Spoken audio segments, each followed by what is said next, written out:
Hai, bersama saya Cikgu Julaiha Ali, guru di SMK Undang Rembau Negeri Sembilan. Ini adalah video penerangan Geografi Tingkatan 1, Bab 7 Saliran.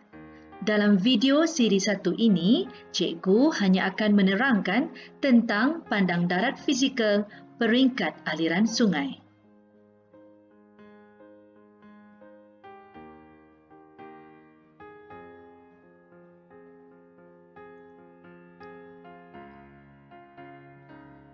Murid-murid, inilah rajah pandang darat fizikal peringkat aliran sungai.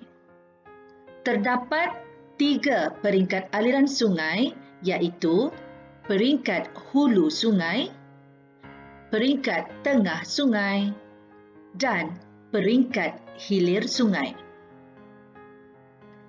Dapat diperhatikan di sini bahawa aliran sungai adalah berpunca dari kawasan tanah tinggi yang merupakan kawasan tadahan hujan.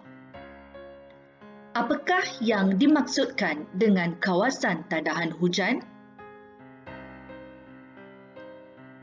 Murid-murid, kawasan tadahan hujan merujuk kepada takungan air bawah tanah yang dinamakan sebagai akuifer iaitu sejenis batuan tak telap air. Apabila berlaku hujan di kawasan tanah tinggi, daun-daun pokok akan memperlahankan hentaman air hujan ke tanah.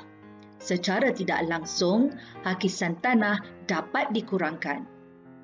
Air hujan tidak dapat mengalir terus ke aliran sungai di bahagian bawah kerana disekat oleh akar-akar pokok. Secara semula jadi, air hujan itu akan meresap ke dalam tanah dan terkumpul di atas akuifer.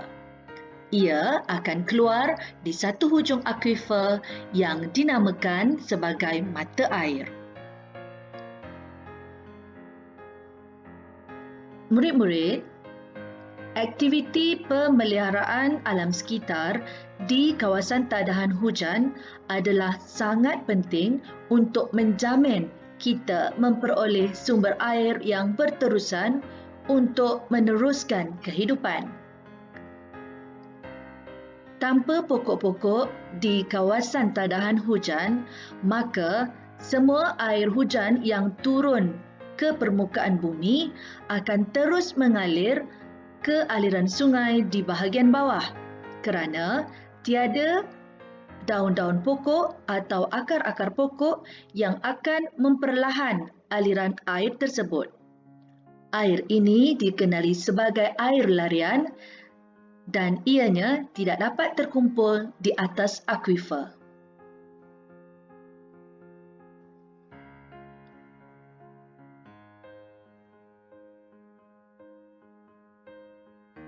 Baiklah murid-murid, sekarang kita akan mengenal pasti beberapa ciri peringkat hulu sungai. Seperti yang telah diketahui, hulu sungai berpunca dari kawasan tanah tinggi. Maka, sungai adalah lebih cerun pada peringkat hulu sungai. Ia akan menghasilkan aliran air yang lebih deras. Sungai mempunyai lurah sempit berbentuk V pada peringkat hulu sungai. Antara bentuk muka bumi yang boleh ditemui di peringkat hulu sungai adalah air terjun, jeram dan lubang periuk. Baiklah murid-murid, sekarang kita akan mengenal pasti pembentukan muka bumi di peringkat hulu sungai secara ringkas. Air terjun terbentuk di kawasan yang mempunyai lapisan batuan keras dan batuan lembut yang tersusun secara mendatar. Aliran air yang terjun atau jatuh dari cerun batuan keras akan menghakis batuan lembut di cerun yang lebih rendah lalu membentuk dasar sungai yang tegak atau cekung ke dalam.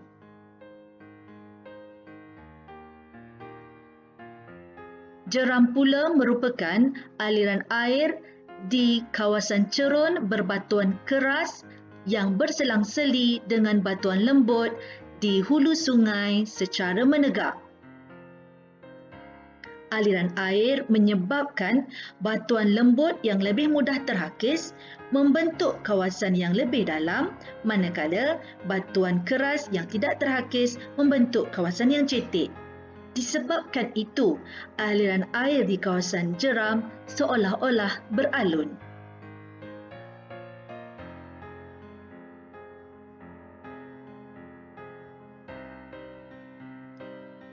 Lubang periuk pula merupakan kesan lekukan pada batuan keras akibat aliran air yang deras pada cerun di peringkat hulu sungai.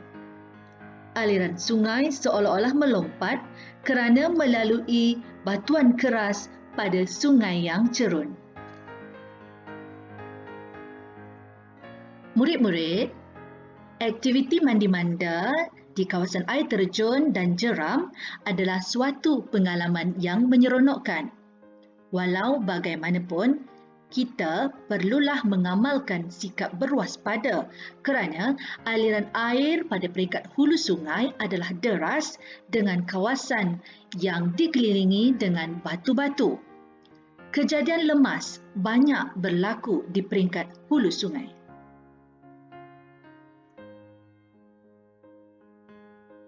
Murid-murid, sekarang kita akan mengenal pasti beberapa ciri peringkat tengah sungai.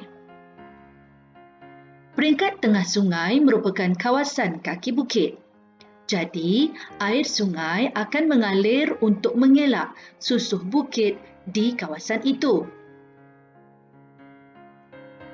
Ia menyebabkan aliran sungai adalah berliku-liku dengan aliran yang sederhana deras. Ia juga menyebabkan lurah sungai berbentuk U.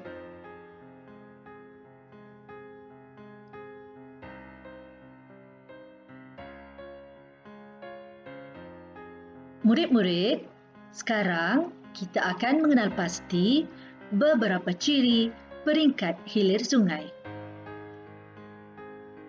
Hilir sungai merupakan kawasan tempat berakhirnya pengaliran sungai.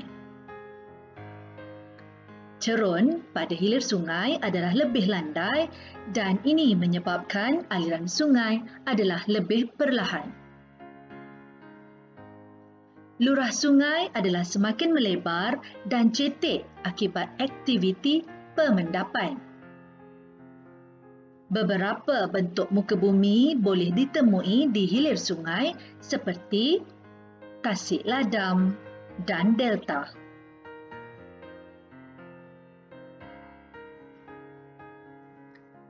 Murid-murid, inilah gambar foto tasik ladam.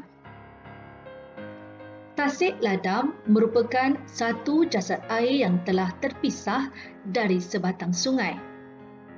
Ia dinamakan sedemikian kerana bentuknya yang menyerupai ladam kuda. Ia terbentuk apabila liku-liku sungai pada peringkat hilir sungai mengalami proses hakisan dan pemendapan. Lama-kelamaan, likuan sungai ini akan terpenggal dan membentuk satu aliran sungai yang baru. Tasik ladam terbentuk apabila likuan sungai ini terpisah daripada sungai utama akibat proses pemendapan.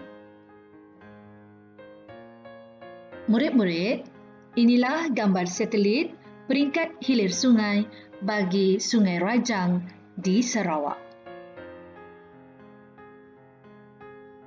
Terdapat dataran pada setiap muara sungai. Ia dikenali sebagai delta. Delta merupakan dataran rendah di muara sungai akibat mendapan seperti lumpur, pasir dan batu mendap. Sekarang, mari kita mengenal pasti proses pembentukan delta secara ringkas. Delta terbentuk di muara sungai. Aliran sungai yang semakin perlahan pada peringkat hilir menyebabkan timbunan mendapan berlaku. Timbunan mendapan ini akhirnya membentuk dataran rendah yang dikenali sebagai delta. Alur delta merupakan aliran sungai yang melalui dataran rendah di muara itu.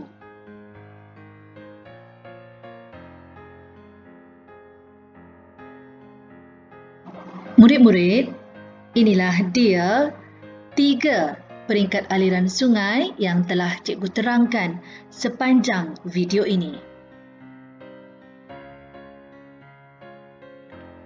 Rujuk jadual ini sebagai rumusan. Jangan lupa like, share dan subscribe channel cikgu sebagai tanda sokongan kepada cikgu. Hingga jumpa lagi dalam video yang lain.